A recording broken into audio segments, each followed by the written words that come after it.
Hello there. What is going on, everyone? It is a wonderful day today. We are going to be giving you a unboxing of the Star Trek Into the Unknown preview kit today. Big thanks to WizKids for sending this out so we could take a look at it. Now, this is a preview kit. This isn't going to be the same as the entire starter. This is a little kit that's sent out to reviewers and for conventions and things like that in order to give you a first glimpse of the game and a little preview of what gameplay might look like. We're going to take a look at everything that comes inside here, and there will be more Star Trek Into the Unknown coverage to follow. So if you are interested in Star Trek tabletop gaming or wherever the two meet, this is a great place to start. So I'd love to have you guys stick around, click that subscribe button, and follow the channel, like and share and comment. Let me know what you are looking forward to from the Star Trek universe to show up in Star Trek Into the Unknown. Let's go ahead and get this thing opened.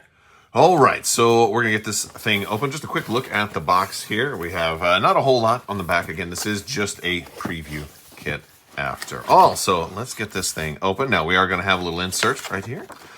This is going to showcase a little bit of the descriptions of some of the components, as well as a little preview. This does not have the full rules with it, but they will be available online, and I'm sure they'll also come in the core set. We have an entire little plastic tray here that has got all of our gameplay physical components here. We've got, we're going to pop these ships out here in a moment. We're going to do some close-up looks at the ship. I want to just kind of showcase a little bit of everything first. We're definitely going to look at the ships. Don't worry about that. We've got shipboards for the Jem'Hadar and the Jem'Hadar fighter and the Defiant class escort. These are pretty cool. Like, actually kind of thicker than I expected too, which is nice. And we have an entire bag full of cardboard tokens. So we're going to get all of this closer looked at. So let's go ahead and zoom in and take some closer up looks. All right, so we're going to pull out some of these ship cards real quick. The first thing we have up here is the Jem'Hadar fighter.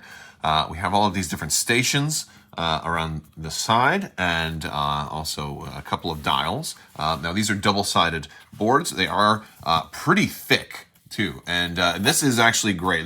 There's a whole lot of things that I like about what I'm seeing right here, and there was definitely some things I was a little curious about. I'm also going to be opening up the Defiant while we look at this. One of the things is there are some other games that have dials that have very, very thin cardboard, and it makes them feel flimsy. But this is a thick cardboard, and it feels really good. Really good. It feels very solid, very flimsy. Doesn't even enter into my mind when I look at this. So that's definitely a big plus. And so we've got we've got a little what, like, is this like an engineering value on the back? So again, this is like my first look at all of this, so I don't know all of the rules for the game yet. So we're going to be doing more on that, of course. So don't worry too much. This isn't meant to be like a teach you how to play right now. This is just a first look at this preview kit. But yeah, we're really just looking at components in this video. So again, really like the dials. They're much thicker than I had expected them to be. And this one's cool how it's double-sided. You have two windows coming in through that too, so that's pretty cool. We have different power levels here, different values on this side, different values here for which looks like energy, and all these different stations, right? Medbay, tactical, instrumentation, helms, captain's chair, engineering, and cargo. We have those same stations here. It certainly looks like most ships are probably going to be kind of standardized with these same stations. It's unclear if all ships are going to have these same ones or not, but that is pretty cool. Now, it's also, I was a little worried about the size of these, that you might not be able to have too many ships facing off against other ships. And because, like, for example, a game that I'm going to compare this a lot to is other spaceship games, like primarily Star Wars Armada. And I have like the largest ship card in Armada, the Super Star Destroyer here. They're not that much. I mean, they're bigger than a Super Star Destroyer, but not by that very much, especially if you consider that on a ship like this, you're going to have 1,000 upgrade cards. But even, I mean, this is still the same height as a normal, you know, a lot of regular ship cards. This is, you know, and we also have, I've got a regular standard card right here. Okay, so you can see this, they're a little taller. So it's definitely bigger than a standard card. And this is about the same size as your typical like X-Wing, or most cards are about this size. So you're getting it a little bit bigger, but you also don't have a whole lot of upgrade cards that you're going to have to put. Now you are going to have officers that you can put in around here, but you're not going to have a whole line of like defense tokens and upgrade cards. So I think it's going to work out so you can still field a decent number of ships without necessarily, you're probably not going to have like 14 ships per side, at least for a standard game. But I think you can probably easily fit 4, maybe more than that. I don't know. I mean, I know that there's at least 3 in the core box. So I like the sizing. The sizing is going to work because they're putting a lot of information on here. Plus, you got to have a picture of the ship too. I like the blueprint profile. There's a lot of information on here, so it's not like wasted space. So it doesn't look like they made it big just for the sake of it being big. It looks like it's big with a purpose, and they have just a little bit on the back. I like that you don't really need the information on the back that much. I don't know this value, how much we're going to need to reference that, but because I don't want to have to flip things over in the middle of the game if I can help it. But yeah, so overall, really good first impression with this. We have other cardboard here. This is going to be all kinds of marker tools to mark off your game area. If you don't have a 3x3 mat, there's going to be different objective and condition tokens, victory point tokens. We've got torpedo tokens. We've got little timer markers on the torpedoes. That's a whole cool system. I can't wait to like try that out and get a little bit more exposure to how that's really going to play. Oh, and look at that. It even labels them. Proton torpedoes, trauma, peril, standby weapons, negative victory points, sensor lock, quantum torpedo, unit ID, and endurance. Priority token, placement markers, and influence marker. And that's really, really cool. So let me see if they have those for the other ones. Oh, they have those here too, and I went right by them. Okay, so let's see. We've got measurement aids, systems, control markers, victory points, advantage, feature markers, objective markers, and anomaly markers. And the 3 popped out already while I was doing that. So very cool. I'm glad they really labeled all of them. That's actually, it shows incredible attention to detail. Most places don't do that. Now we do have some of this right here in the guide, which is cool, but that's that's awesome. All right, we're gonna look at the ships. Let's go ahead and let's do the ships first, and we also have cards too. And you're not gonna want to. The cards are very, very cool. We'll look at all of these components. We've got our Jem'Hadar fighter here. You know what I'm gonna do so I can hold this up a little bit better. I don't think you want to see my fingers blocking it. I'm gonna get out some of our tools that can hold it up. So we've got these movement tools, and these are cute. I like that. I like the design for this. It's kind of simple, and with no moving parts, it's less likely to have pieces break off. That was one thing, and this could be an improvement over Armada, honestly, because of the fact that you how many of those movement tools that like kind of get worn down and become less and less precise. Oh my gosh, I was popping these out. They just like popped up in the air. All right, these are our bases. Very, very similar in some ways to our small ship bases in Star Wars Armada. I will do some comparisons when we get done too. But I want to go ahead and this is really cool because we have like a T shape end on this one. Now maybe that one's not cut super perfect here, but there we go. I'm going to try and zoom in on this. So you can see there's a T shape right there, and this is going to go in this little T hole right there. And boop, and that's really cool. And so then the ships on the bottom of them have a T shape there, and that is gonna go in like there we go. Super easy. Now this is massively cool because this means these things are so much less likely to break, right? Do a quick comparison shot real quick. All right, so I've got a Charger C-70 here from the Republic for Star Wars Armada. You can see that this is a little bit bigger than this, but definitely, comparable, same, smaller ships, but definitely leaves room for the bigger ships too. So this way they're not getting ultra big, because don't forget, this game is going to be played on a 3x3 and not a 6x4 or 6x3. All right, so slightly smaller bases is going to allow for more ships to fit without totally crowding each other. And honestly, like, this looks like it can do everything you need it to do.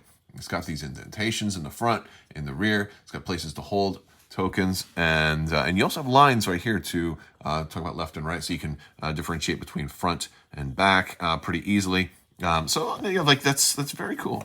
As far as also the bases, like this is one of those problems we had with the bases for our Armada. A lot of these small ships had this little peg that would go in here, and so many times because it was so flimsy, it would if you hit it the wrong way, it would break off. And I have so many of these little bases that have a ship peg that's broken off in there, so then I have to glue it back on. And this system just looks really like a massive improvement. Really looking good right now. And because it's the same for seemingly all of these, it seems like, you can put those in here, and then you can increase your elevation. Look at that. Now I can go too high. Look at that. Beautiful. All right, let's look at the Defiant. All right, so we've got the Defiant out of the box here, and it looks just incredible, in a word. Really looks good. We can see that lettering on there. It's we've got all kinds of little individual paint applications in here. Lots of panel lines, a lot of engine compartments and stuff, all with their individual paint applications. This is pre-painted, folks. I did not paint this, all right? And while the Jem'Hadar ship is more metallic and definitely has its share of paint applications, these really never got quite as many close-ups as the Defiant did. So, of course, they're going to have to do a lot more with the Defiant, and it looks really good. We've got in the engines in there, we can see little engine light-up pieces, and we got the blue engine glow in the back. A little bit of metallic paint applications in there, looking very nice. Again, compared to our Jem'Hadar ship, it's a little larger, but not super large. And again, compared to our small ship for Armada, it's a little smaller, but still kind of in that ballpark. We have that same T peg underneath here, so that's going to go in. Maybe I'll just put one elevation on this one, and boom. That just feels so much more sturdy and less likely to break. I love the pegging system here. Very nicely done, and it's cleaner. I don't think you're going to have pieces break off. I think this is going to also look better if you take it off and you just wanted to use it as a miniature. Also, you don't have this giant peg sticking down from it, so it just makes the miniature as a whole just a better quality model. And that's one of the things I always say about these games is that even if you stop playing the game someday, you still have awesome models. And to improve that model quality like they've done here is really cool. So these are really nice. We've got more components to look at also. All right, so we've got some cards to look at here. Now these are the full-size cards. We've got proton torpedo reference card here, it looks like. We've got quantum torpedoes on the other side. Another one of those, I guess both sides, so each player can know what those do. We've got some sideways cards. This is We Come in Peace, and a proportionate response. So these, I think, are kind of talking about look at this tactful approach, the different, what is this? They're complications, I believe that's what they're called. Now these are kind of thinner cards. Make an example, and then tactful approach. These are pretty thin, but I don't think these are cards to be, I think, referenced off to the side. We've got an influence tracker card. These are a little different than we're going to see on the other cards, because we've got we basically have crew cards, and I think these are like ship damage deck cards. First one is the holographic Jean-Luc Picard, the foiled. Oh my goodness, he looks awesome. Look at this. Look at this guy. Oh, that is. Is he a hologram? Is he real? Did Professor Moriarty get his revenge and put Picard in a holodeck program? And then we have the backside is also foiled, which is very cool. This is nice. I like this. And this is thick too. I don't know if you can see. This is very thick. I love it. Love it. Okay, this is going back in here. I just want to keep that. We must protect Patrick Stewart and Jean-Luc Picard. Okay, we have our non-foil, our more matte finish cards, and these are really nice. Honestly, my first impression, like these are fire, man. These are really cool. Look at these card stock. You can see all all of this pattern that's going in here. This is a nice, thick feeling card. They feel really good. I like these. These are very, very nice. Now, not as thick as the holographic. The holographic is extra thick. It's about as thick as like 3 of these. We've got some generic-looking characters. Redoubtable engineer, a daring first officer. That is not Mott the Barber, by the way. A vigilant security chief. And then we have Benjamin Sisko. Now, this is early DS9, like probably season 1. This is artwork too, by the way. These aren't photographs. It can be a little hard to tell with the Patrick Stewart one, with the Captain Picard one, because it's holographic. So you sometimes can be harder to tell. But I mean, it's a good likeness of Ben Sisko. But my goodness, it's beautiful, really good art on these. So that is awesome. But also, I am in the business of speculation quite a bit also. And since this is an expandable game, we're going to talk a little bit more about that in a minute. I hope that this means that they're paving the way for like season 4, 5, 6, 7 Benjamin Sisko. I want bald-headed, I want bald Ben, because that's the Sisko when he starts really becoming, well, he kind of comes into his own. All right, we've also got some Dominion crew here. We've got Karima Researcher. We've got, did I show you the back of the Federation cards, by the way? Let's look at the back of the Redoubtable Engineer. There we go. Let's look at the back of the Daring First Officer. And let's look at the back of the Vigilant Security Chief. And one more time, the back of Ben Sisko. Okay. Did I show you the back of Picard? I think I did, because he was foilized. And here, I'm going to try to give you the back, multiple angles of it, so you can kind of see there. That is really pretty. All right. Well, let's look at our, all right, so here's our Karima Researcher. Again, I do love the card stock on these. We've got Talak Talan, Menacing Third. And there's the back of Talak Talan. And then we have Jem'Hadar Second. And right there. Jem'Hadar stuff. Man, I gotta go. It's time for a rewatch of Deep Space Nine. It's my favorite Star Trek, but it's definitely time for a rewatch. And then we have the Vorta Diplomat. And I like how these guys are, there's like so many generics. It's just like, oh, this is clearly these guys are supposed to get blown up, while Sisko is not supposed to get blown up. So in my games, I'm going to make sure that Sisko lives to the best of my ability. We have some other cards too. We have some damage cards. And basically, from my understanding, every ship is going to have its own damage deck. So we've got damage cards for the Defiant, but they're not, it's not like I don't even know if deck is the right word, because it's just 5 cards for the Defiant. And we have only 4 for the Jem'Hadar Fighter. So we're going to take a look at those, because this is a really interesting part. And it could just be that like the ship only has these like 5 hull points, and each card represents one of the hull points. And so you might not need more damage cards than that. All right, so they all look like this. And so we've got exploding panels. We've got comms relay down. And we've got a warp core breach. We've got weapons EPS offline. EPS conduits offline. And then we have armor compromised. Ooh, okay. Now, for our Jem'Hadar Fighter, we've got some different cards here. This is only 4 of these, but this is the damage deck for the Jem'Hadar Fighter. We've got also exploding panels, sensory display disabled. Oh, that's right, because they don't have the windows and stuff, because they had to wear the whole the headset to see what was going on. The inertial dampener failure, and the guidance system shot. So it's shot, or is it for shooting? No, I think shot, the whole thing is shot and smoke coming out of it and everything. So those are our damage cards, and we've got some dice we're gonna look at. So if I can get this bag open, I know I can do it. There we go. All right, so we've got 4 D6s.